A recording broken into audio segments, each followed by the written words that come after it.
Facebookda effektivliyi necə artırmaq olar? Növbəti videomuzda bundan danışacağıq.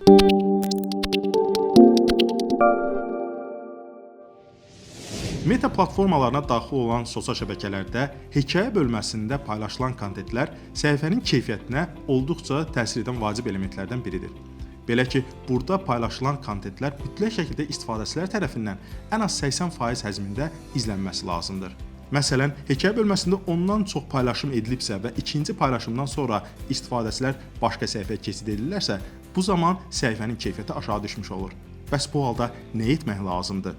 Hekayə bölməsində paylaşımlar qısa, lakonik, o cümlədən istifadə olunan musiqinin müəllif hüquqları mütləq şəkildə qorunması lazımdır. Həmçinin, aidiyyətli şəxslər və ya səhifələr də həmin paylaşıma işarə edilə bilər. Unutmayaq ki, hekayə bölməsində paylaşılan videoların ən aşağı keyfiyyəti 720p olmalıdır.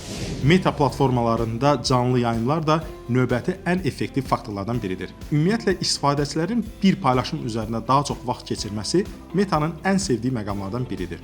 Onu da vurğulamaq lazımdır ki, Meta'nın alqoritmləri canlı yayımlar üçün daha fərqli formada çalışır. Canlı yayımlarda interaktivlik olduqca önəmlidir. Belə ki, canlı yayımlarda istifadəçilərin rəy yazması, reaksiya göstərməsi həmin yayımın digər istifadəçilərin qarşısına çıxmasına səbəb ola bilər.